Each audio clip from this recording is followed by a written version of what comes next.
दोनों की सहमति से फिजिकल रिलेशनशिप भी बने हैं, लेकिन तब भी लड़के के खिलाफ में एफआईआर हो जाती है। एक ऐसे ही मामले में छत्तीसगढ़ हाईकोर्ट बिलासपुर की ओर से एक आदेश जारी हुआ है, जिसमें कहा गया है कि अगर लड़की की सहमति से, अगर लड़की बालिग है, 18 साल से ज़्यादा की है और लड़की की सहमति से फिजिकल रिलेशनशिप बने हैं, तो उसे दुष्कर्म नहीं माना जाएगा। अमूमन ऐसे मामलों में यही होता है, युवती थाने जाती है, रिपोर्ट दर्ज कराती है, पुलिस आरोपी के खिलाफ में कंप्लेन दर्ज करते हुए आरोपी बनाती है और उसके बाद उसे गिरफ्तार कर जेल भेज देती है। अमूमन ऐसे ही होता है। आगे सुनिएगा इंटरेस्टिंग पार्ट क्या है इस केस में। शादी का झांसा देकर लड़के ने लड़की का किया रेप। ये बहुत कॉमन अखबारों की हेडलाइन होती है।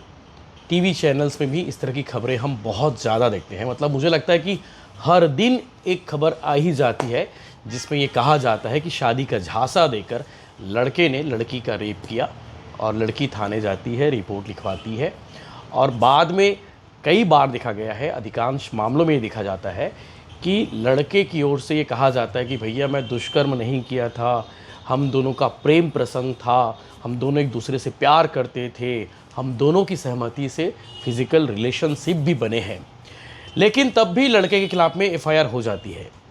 एक ऐसे ही मामले में छत्तीसगढ़ हाईकोर्ट बिलासपुर की ओर से एक आदेश जारी हुआ है, जिसमें कहा गया है कि अगर लड़की की सहमति से, अगर लड़की बालिग है, 18 साल से ज़्यादा की है और लड़की की सहमति से फिजिकल रिलेशनशिप बने हैं, तो उसे दुष्कर्म नहीं माना जाएगा।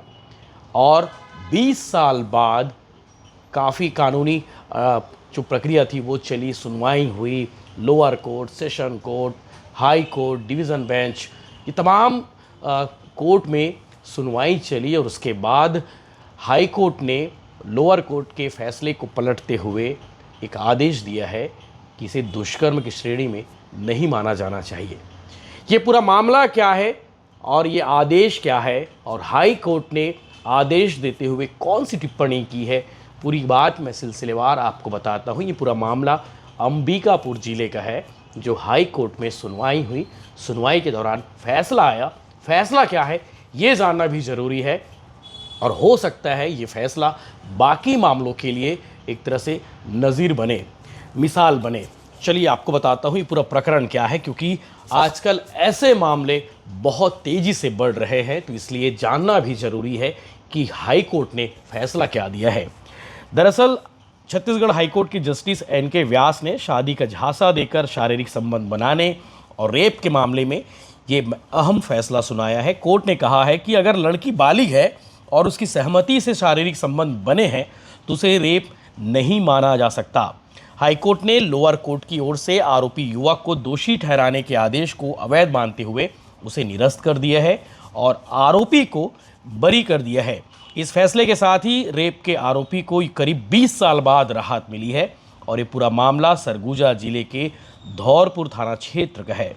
दरअसल सरगुजा जिले की एक रहने वाली लड़की सन 2000 में 12वीं की छात्रा थी और धौरपुर क्षेत्र में किराए के मकान में रहती थी। इसी दौरान लीना राम ध्रुव भी पढ़ाई कर रहा था और इन दोनों के बीच में दोस्ती हुई और दोस्ती के दौरान प्रेम संबंध बन गए। युवती ने आरोप लगाया तब कि युवक उसी मकान में उसके साथ रहने लगा और 8 सितंबर सन 2000 को उसने शादी का झांसा देकर उसके साथ शारीरिक संबंध बनाए। ये युवती का आरोप था। युवती ने यह भी कहा था कि इसके बाद करीब 3 साल तक वह उसके साथ फिजिकल रिलेशनशिप में रहा और संबंध बनाता रहा और पढ़ाई पूरी होने के बाद दोनों अपने अपने गांव लौट गए। युवती के अनुसार दोनों के बीच तय हुआ था कि वे हर महीने की 15 और 31 तारीख को मिलेंगे। ये तय हुआ था युवती और युवक के बीच में, ऐसा युवती ने कहा।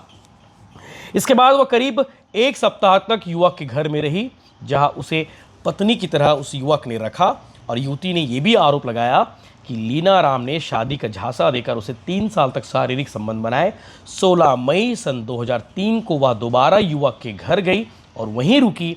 उसने शादी का प्रस्ताव रखा, लेकिन 11 जून 2003 को युवक उसे छोड़कर कहीं चले गया और वापस नहीं लौटा। युवती करीब 2 महीने तक उसके घर में रही, लेकिन युवक नहीं आया। युवक के गायब होने के बाद युवती ने पुलिस में कंप्लेन दर्ज कराई। पुलिस ने आरोपी लीना ध्रुव के खिलाफ दुष्कर्म का मामला दर्ज कर उसे गिरफ्तार किया और कोर्ट में पेश कर न्यायिक हिरासत में उसे जेल भेज दिया। अमूमन ऐसे मामलों में यही होता है, युवती थाने जाती है, रिपोर्ट दर्ज कराती है, पुलिस आरोपी के खिलाफ में कंप्लेन दर्ज करते हुए आरोपी बनाती है और उसके बाद उसे गिरफ्तार कर जेल भेज देती है। अमूमन ऐसे ही होता है। आगे सुनिएगा इंटरेस्टिंग पार्ट क्या है इस केस में।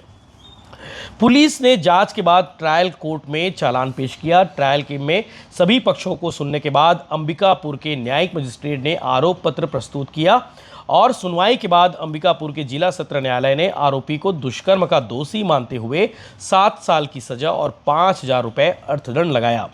सत्र न्यायालय के फैसले के खिलाफ आरोपी ने हाईकोर्ट में रिवीजन अपील दायर की, जिसमें बताया गया कि ट्रायल कोर्ट ने कानून से परे जाकर फैसला दिया है और यह न्याय के सिद्धांतों के विपरीत है। अमूमन ऐसा होता है, जब किसी एक कोर्ट से आरोपी को सजा मिलती है तो वो दूसरे कोर्ट में जाता है, उससे ऊपर वाले कोर्ट में जाता है, उस मामले में वो चुनौती देता है फैसले को। इस केस में बिल्कुल वैसे ही हुआ।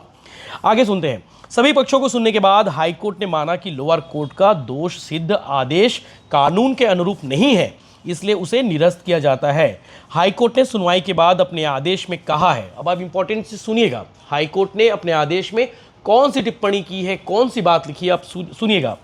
हाईकोर्ट ने सुनवाई के बाद अपने आदेश में कहा है कि केवल शादी का बहाना बनाकर शारीरिक संबंध बनाना हर मामले में दुष्कर्म नहीं माना जा सकता। कोर्ट ने कहा कि घटना के समय पीड़िता की उम्र 26 वर्ष थी और उसे कथित शारीरिक संबंधों के परिणामों की पूरी जानकारी थी। ऐसे में यह संबंध पीड़िता की सहमति से बनाए गए माने जाएंगे। अदालत ने यह भी स्पष्ट किया कि कानून की स्थापित स्थिति के अनुसार शादी का झांसा देकर बनाए गए संबंध हर परिस्थिति में दुष्कर्म की श्रेणी में नहीं आते, खासकर तब जब अभियोजन या साबित करने में असफल रहता है कि आरोपी ने शुरू से ही केवल शारीरिक इच्छा पूरी करने के उद्देश्य से संबंध बनाए थे और उसका शादी करने का कोई इरादा नहीं था। इस मामले में एफआईआर दर्ज हुई और एफआईआर दर्ज होने के बाद पुलिस ने आरोपी को 27 अगस्त 2004 को गिरफ्तार किया। 23 अगस्त 2005 को सत्र न्यायालय ने सजा सुनाई थी। इसके बाद 23 जनवरी 2006 को आरोपी को जमानत मिल गई। लंबी कानूनी प्रक्रिया के बाद अब 20 साल बाद हाई कोर्ट ने उसे दोष मुक्त कर दिया है।